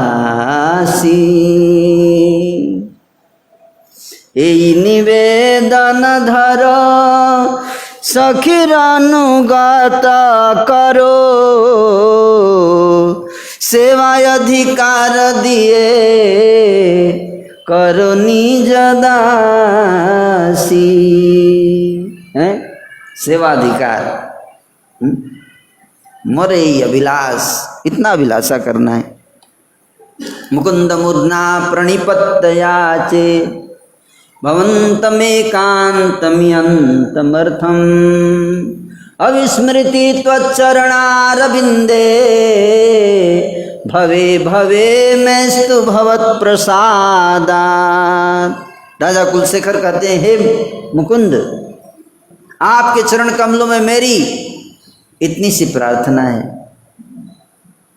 हैं? इतनी सी प्रार्थना है। क्या? मैं कुछ नहीं चाहता। प्रभु तव पद जुगे मोर निवेदन। हे प्रभु, आपके चरण कमलों में मेरा ये निवेदन है। नाही मागी देहा सुखा विद्या धन जाना, मुझे देह सुख नहीं चाहिए, विद्या नहीं चाहिए, धन नहीं चाहिए, जन नहीं चाहिए। स्वर्ग नाही मागी यार, मोक्ष नहीं मागी, स्वर्ग नहीं चाहिए, मोक्ष भी नहीं चाहिए, मर्सिडीज नहीं चाहिए, इनोवा नहीं चाहिए। वो सब नहीं था इसलिए डाले नहीं थे लिस्ट में, गीत में। तो इसलिए हम थोड़ा एक लाइन ऐड कर देंगे, हैं? जैसे जैसे डेवलपमेंट होगा तो वैष्णव गीत भी उसके एडिशंस आने चाहिए, है ना, क्योंकि कई सारी चीज़ आउटडेटेड हो जाती है ना। अब आजकल बोलेंगे हाथी नहीं चाहिए, घोड़ा नहीं चाहिए, तो लोग हाथी घोड़ा दिखते ही नहीं है ना। तो हाथी मतलब ट्रक, घोड़ा मतलब कार। घोड़ा पे आदमी जाता था और हाथी पे सामान। तो आजकल ट्रक पे सामान जाता है और आदमी जाता है कार पे। तो ये सब नहीं चाहिए मुझे, ये सब नहीं चाहिए। हे प्रभु, मुझे ये सब नहीं चाहिए, ये सब नहीं मांगने का। क्या चाहिए आपको? बस इतनी सी प्रार्थना है आपसे, हे प्रभु हमको स्वर्ग मत भेजिए, नरक भेज दीजिए, कोई बात नहीं, नरक भेज दीजिए, लेकिन ट्रेन करके भेजिए ताकि वहाँ भी एक सेंटर खोल सको। इस्कॉन का है, वहाँ पे भी हरिनाम शुरू कर सको, जाके प्रीचिंग है। क्या कौन जाएंगे नरक में प्रचार शुरू करने के लिए? है, एक सेंटर खोल के आएंगे वहाँ भी। प्रभुपाद जी देखिए जाके खोल के आए, हजारों सेंटर खोले ना, नरक ही है, वो सब नरक ही है। तो भक्त डरता नहीं है किसी भी चीज़ से, भक्त को कुछ नहीं चाहिए। भगवान जहाँ भी रखना चाहें भक्त वहाँ रहने के लिए, उस परिस्थिति में रखने के लिए, जिस परिस्थिति में भगवान रखना चाहें रहने के लिए तैयार रहता है।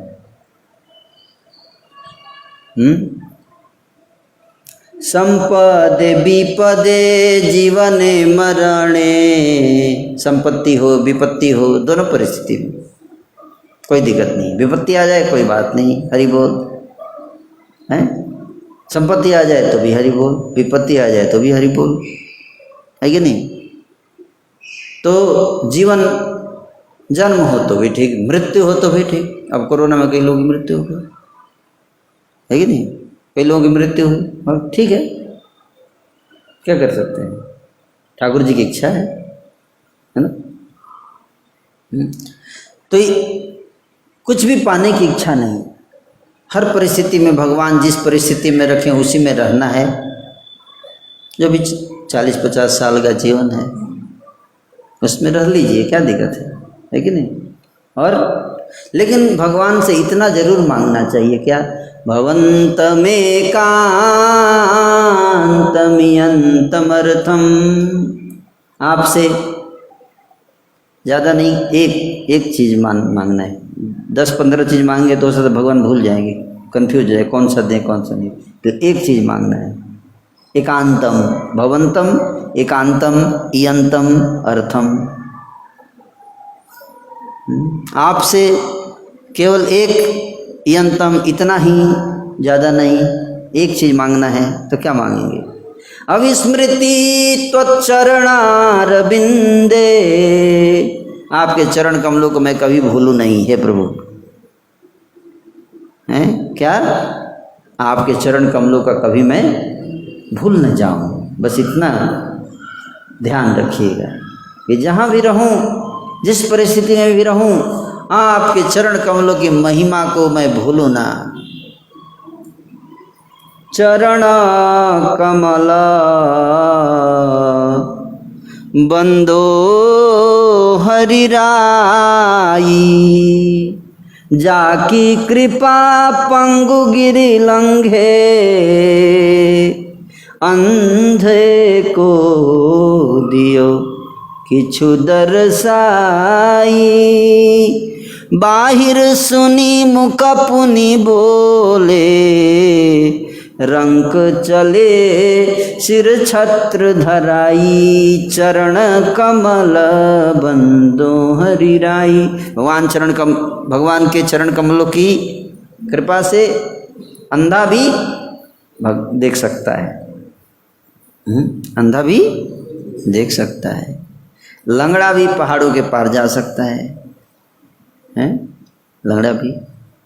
ऐसे भगवान के चरण कमल की महिमा को हमेशा स्मरण बना रहे हैं। भगवान के चरण कमलों की महिमा, भगवान की महिमा नहीं, किसकी? उनके चरण कमल की महिमा। चरणारविंदे, किसका स्मरण है? भगवान के चरण कमल की महिमा, भगवान की नहीं, उनके चरण कमल की महिमा, उसको समझना है। That is the very important point. आपके चरण कमल की स्मरण बना रहे, बस इतनी आप आशा रखनी है, बाकी कोई आशा नहीं, और कोई आशा नहीं। मोरे अभिलाष विलास कुंजे दियो बास, नयने हरिबो सदा जुगल रूप राशि। राधा कृष्ण प्राण मोर जुगल किशोर, जीवन मरणे गति आर नहीं मोर। और कोई इच्छा नहीं, राधा कृष्ण की सेवा एकमात्र इच्छा होनी चाहिए, और कोई इच्छा नहीं। किसी भी परिस्थिति में, सुख में दुख में, सुख में दुख में, मान में अपमान में, सम्मान में, हानि में लाभ में, जीवन में मरण में, संपत्ति में विपत्ति में, हर परिस्थिति में क्या करना है? भगवान का स्मरण, हर परिस्थिति में उनकी भक्ति करनी। ये नहीं कि दुख आ गया तो छोड़ दो माला, माला छूट गया, काम बढ़ गया तो माला छूट गया। अब काम बढ़ गया प्रभु जी, अब माला नहीं, पिछले 10 दिन से नहीं हो रहा है माला, जब नहीं, इसका मतलब कर्ता का भाव है ना, कर्ता। तो इस प्रकार से अहंकार से मुक्त होने से हम ईर्ष्या से मुक्त होंगे। और अहंकार क्या है? ईश्वर भाव है। दास भाव में रहेंगे तो ईर्ष्या नहीं आएगी। दास दासानु दास, मैं दासों के दासों का दास हूँ, और उसी में, उसी स्थिति में रहने में आनंद आ रहा है, तो कभी ईर्ष्या नहीं आएगी। तो अहंकार, अहंकार मत्त होया निताई पद पासरिया। अहंकार में पागल होकर व्यक्ति गुरु के चरण कमलों को त्याग देता है, नित्यानंद प्रभु के चरण कमलों को। तो इसलिए अहंकार से मुक्त हो जाएंगे। उसके लिए क्या करना है? अहंकार से मुक्त होने के लिए सत्संग और हरि नाम, दोनों, सत्संग और हरि नाम।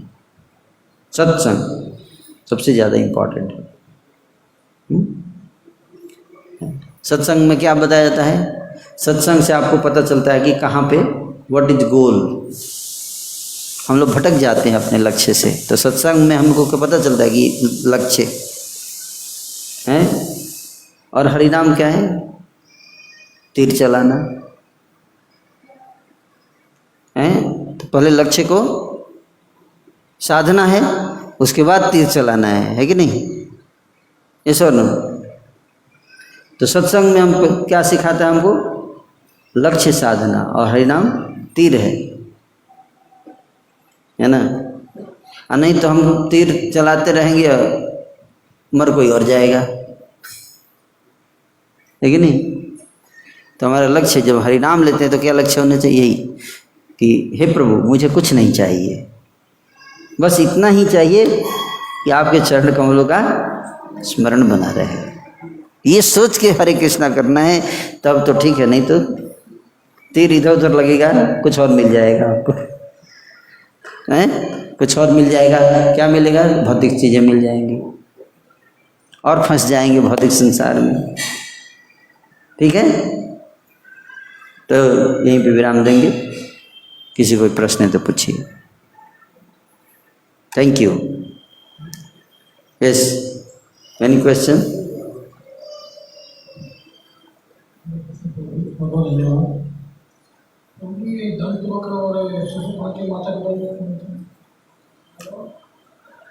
शिशुपाल के पिताजी का तो नाम याद है मुझे, दमघोष।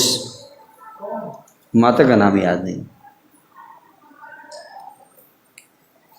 महाभारत में बताया गया है। ओके, और कोई प्रश्न है?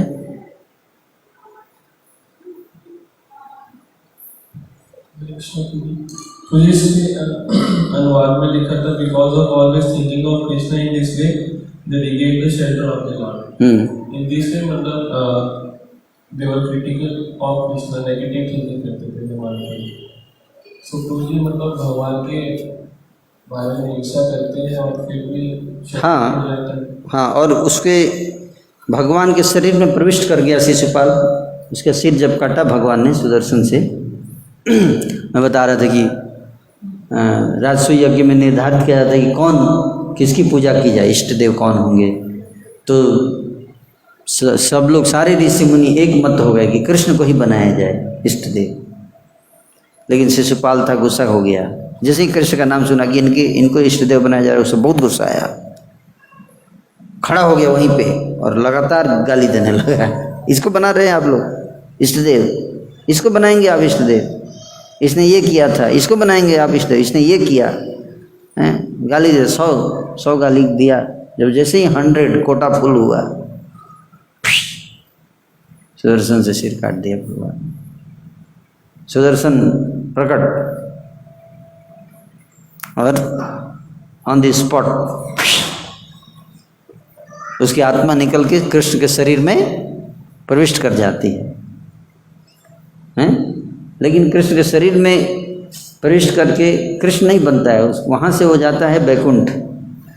वहाँ से कहाँ जाता है? जैसे चैतन्य महाप्रभु हैं, टोटा गोपीनाथ जी के शरीर में प्रविष्ट कर गए हैं।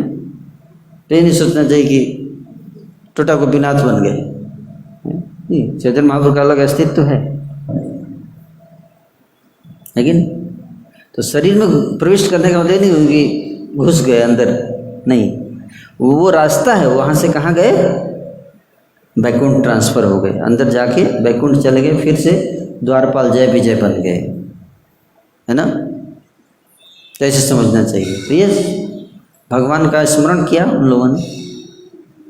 शिशुपाल 24 घंटे स्मरण करता था, हालांकि ईर्ष्या में स्मरण करता था, ईर्ष्या में, लेकिन स्मरण करता था भगवान का।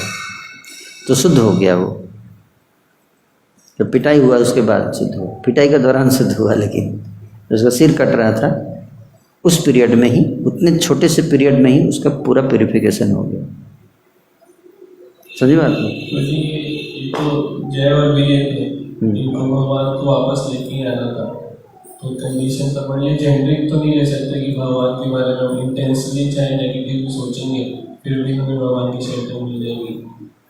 हाँ, नेगेटिव, हमको नेगेटिव सोचना नहीं है, लेकिन भगवान के प्रति अगर कोई नेगेटिव भी सोचेगा तो बड़े बारीकी से उनको देखेगा। आप समझ बात? जैसे मान लीजिए, सिंपल सी बात बताता हूँ आपको, है ना, कि आप जो दिन रात ही सोच रहे हो कैसे पैसा लाना है, पैसा लाना है, पैसा कमाना है, पैसा कमाना है, बहुत पैसा, बहुत पैसा, और दिमाग लगा रहे हो, ठीक है, बहुत, और आपको हजारों आइडिया आपके पास है पैसा कमाने का, खूब पैसा कमा रहे हैं आप, हजारों आइडिया, लेकिन वो सब पैसा कमा रहे हैं किसके लिए? पाप करने के लिए, है ना? लेकिन अचानक एक दिन आप मिल गए एक भक्त से, और भक्त ने समझा दिया कि जीवन का लक्ष्य क्या है? भगवान की सेवा करना। उस दिन से क्या होगा? आप सारा अपना जो भी पैसा कमाने का जो आइडिया आपने सीखा था वो क्या करेंगे? उस दिन से कृष्ण की सेवा में लगाना शुरू कर देंगे। एक सेकंड में आपका चेतना क्या हो गया? बदल गया। और आप जो भी चीज़ सीखे थे तो उसी तरह से शिशुपाल भगवान की एक एक लीला को बड़ी बारीकी से देखता था ताकि उसमें दोष निकाल सके, तो बड़े बढ़िया से लीला पे मेडिटेट करता।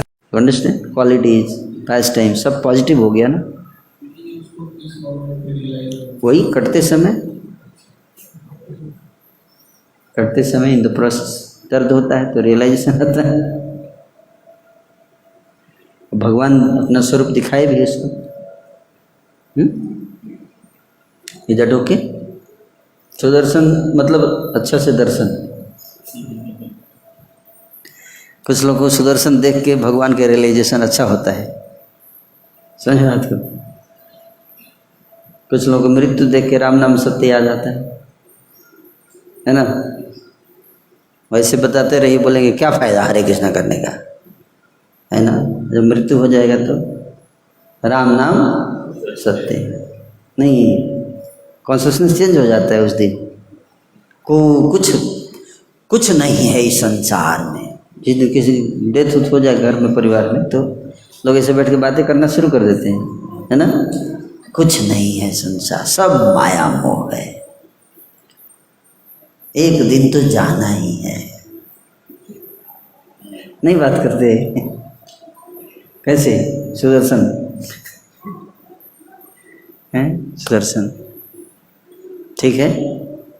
तो ऐसे चेंज हो जाता है कॉन्शियसनेस, है ना।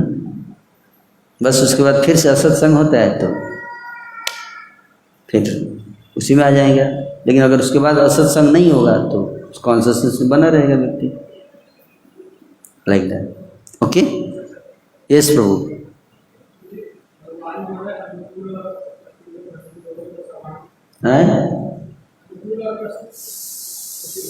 अनुकूल और प्रतिकूल भाव दोनों को समान गति दे रहे हैं। हाँ, तो इन दोनों में भगवान का क्या शिक्षा होता है भगवान की? दोनों भाव भगवान आपके कर्मों का फल दे रहे हैं। समर्पण शिक्षा की है कि आप समर्पण करो। That's all. आश्लिष्य वा पादरताम के नष्ट माम अदर्शनात् मर्महताम करोतु वा यथा तथा वा विदधात लंपटो मत प्राणनाथस्तु सेवना पर। ये सिखाना चाहते हैं, ट्रेनिंग कर रहे हैं। इसलिए किसी दिन आदि करता प्रभु आपको फिस्ट देंगे, अगले दिन बोलेंगे आज फास्ट। तो फास्ट के दिन गुस्सा नहीं, फिस्ट के दिन खुश हो गया, फास्ट के दिन दुखी, ऐसे नहीं होना, दोनों दिन खुश। ट्रेनिंग चल रही है। क्या चल रही है? ट्रेनिंग, फास्टिंग का ट्रेनिंग। फास्टिंग का ट्रेनिंग बहुत जरूरी है। फास्टिंग का ट्रेनिंग हम कई बार भक्त लोग निर्जला फास्टिंग करते हैं, है ना। निर्जला फास्टिंग करते हैं और अगले दिन एक गुलाब जामुन के मारपीट ऐसा भी होता है। तो उस निर्जला फास्टिंग कोई फायदा हुआ है? वो कुछ फायदा है? कुछ फायदा नहीं हुआ। वो ट्रेनिंग बेकार हो गया। वो ट्रेनिंग दिया गया था कि भाई आगे ऐसा अवसर आए कि फास्टिंग अपना को भूखा रख के दूसरे को खिला दो। तो भी गुस्सा नहीं करो, ठीक है, खुश हो जाओ। That is idea. नहीं कि उस दिन निर्जला किया और अगले दिन गुलाब जामुन के लिए सिर फोड़ दिया किसी का। इतना ज़्यादा वो उसका कोई फायदा नहीं है, क्योंकि आशा नहीं गई है, आशा नहीं गई, है ना। वो आशा को टारगेट करना। कोई आशा नहीं रखती है, पर्सनल डिजायर नहीं रखनी चाहिए। पर्सनल डिजायर रखेंगे तो क्या होगा? लस्ट आएगा तो एंगर आएगा, क्रोध आएगा, काम से क्रोध आएगा, कामात क्रोधो भी क्रोध आएगा। तो इसलिए भगवान चाहते हैं कि काम ना आए। काम मतलब लस्ट, कोई आशा नहीं है। भगवान अगर जिस परिस्थिति में रखेंगे उसमें बस एक ही चीज़ देखना है कि भगवान की सेवा करने का अवसर मिल रहा है, बस प्रसन्न रहना है। ठाकुर जी की सेवा करने का अवसर मिल रहा है, कुछ न कुछ सेवा करने को मिल रहा है कि नहीं मिल रहा है, ये इम्पोर्टेंट है। कोई आशा नहीं है, ठीक है ना। एकमात्र आशा यही कि जहाँ भी रहें भगवान का स्मरण हो और उनके चरण कमल की सेवा में लगा रहो। सुख दुख हर परिस्थिति में, है ना।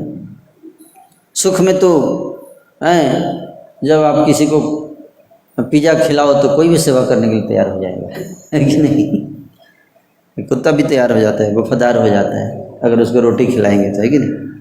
लेकिन किसी को गाली दे के देखिए वो वफादार रहता है कि नहीं रहता है।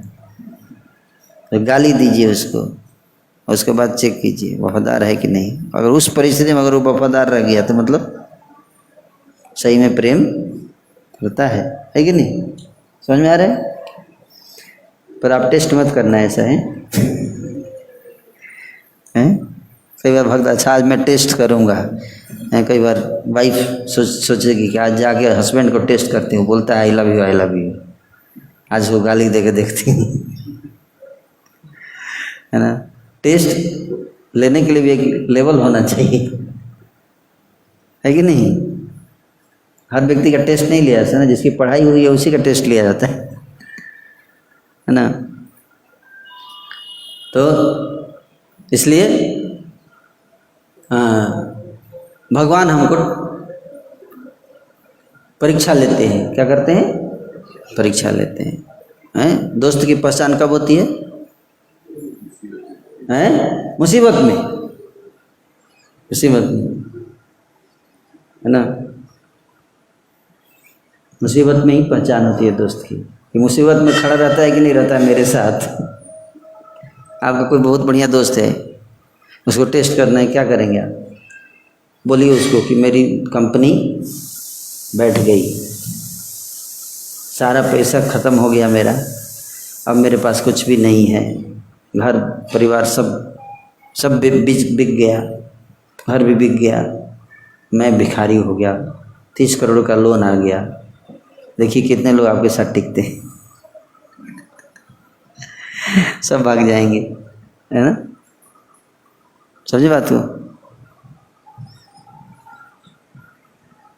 तो भगवान ऐसे कर सिचुएशन करके देखते हैं कि कौन भक्त पक्का है ना। जैसे भगवान राम वन में गए, है कि नहीं।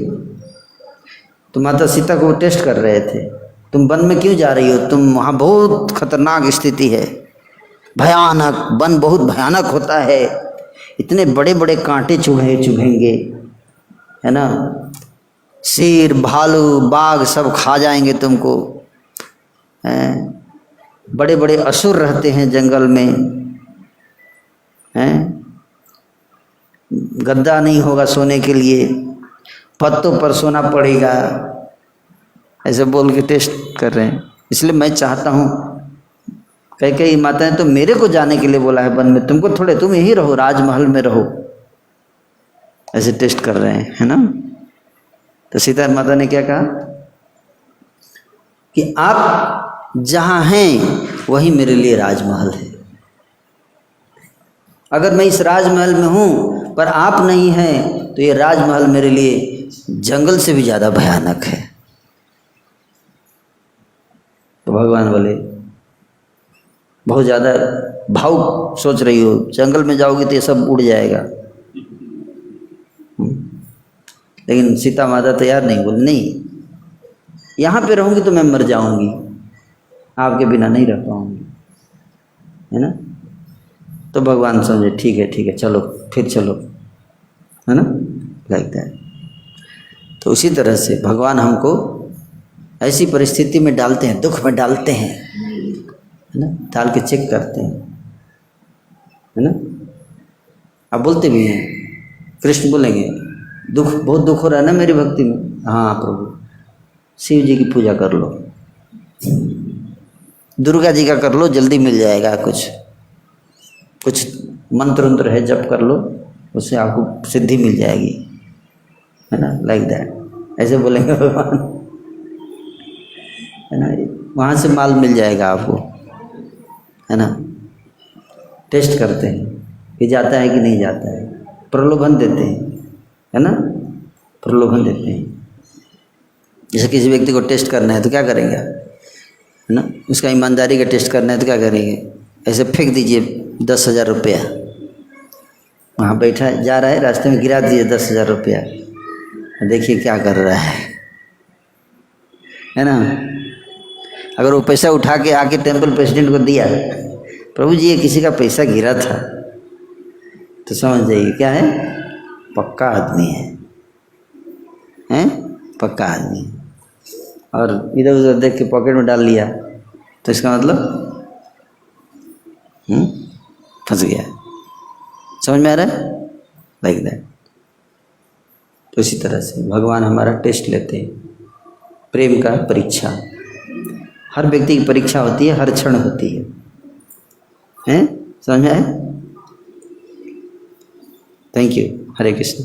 श्रील प्रभुपाद की जय।